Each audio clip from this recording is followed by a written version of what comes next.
ইয়া আল্লাহ, আজ 19শে ডিসেম্বর, রোজ শুক্রবার।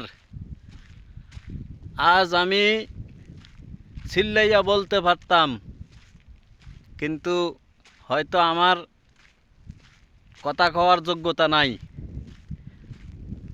তার কারণ আমি কথা বলতে পারতেছি না। তো ইয়া আল্লাহ, আজ 19শে ডিসেম্বর, আমি সুদের টাকা থেকে মুক্তি পাইলাম। আজ থেকে আমার কোনো সুদ মুনাফা নাই। আমি সুদ দিতে দিতে আজ 2টা বছর আমি সুদের টাকায় টানছি। এই 2 বছরে আমার থেকে সুদিওয়ালারা কমপক্ষে না নিল 3 থেকে 4 লাখ টাকার উপরে নিয়েছে। আজ 19শে ডিসেম্বর, আমি সুদের টাকা থেকে মুক্তি।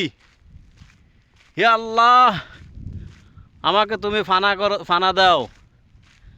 আমি যাতে আর কখনো সুদ না নেওয়ার প্রয়োজন হয় না, তার জন্য তুমি আমাকে ফানা দাও। আজ আমি সুদের টাকা থেকে মুক্তি। হালকা কিছু দেনা আছে, 20-30 হাজার টাকা মানুষের হাত দেনা, ওগুলা দিয়ে দিতে হইলে আমি দেনা থেকে মুক্ত। ইয়া আল্লাহ, আমাকে তুমি মুক্ত করো। ইয়া আল্লাহ, আজ পবিত্র জুমার দিন, আমি জুমার নামাজ পড়ে এসে তোমার কাছে ফরিয়াদ করতেছি। হে আল্লাহ, আমাকে তুমি মুক্ত করো।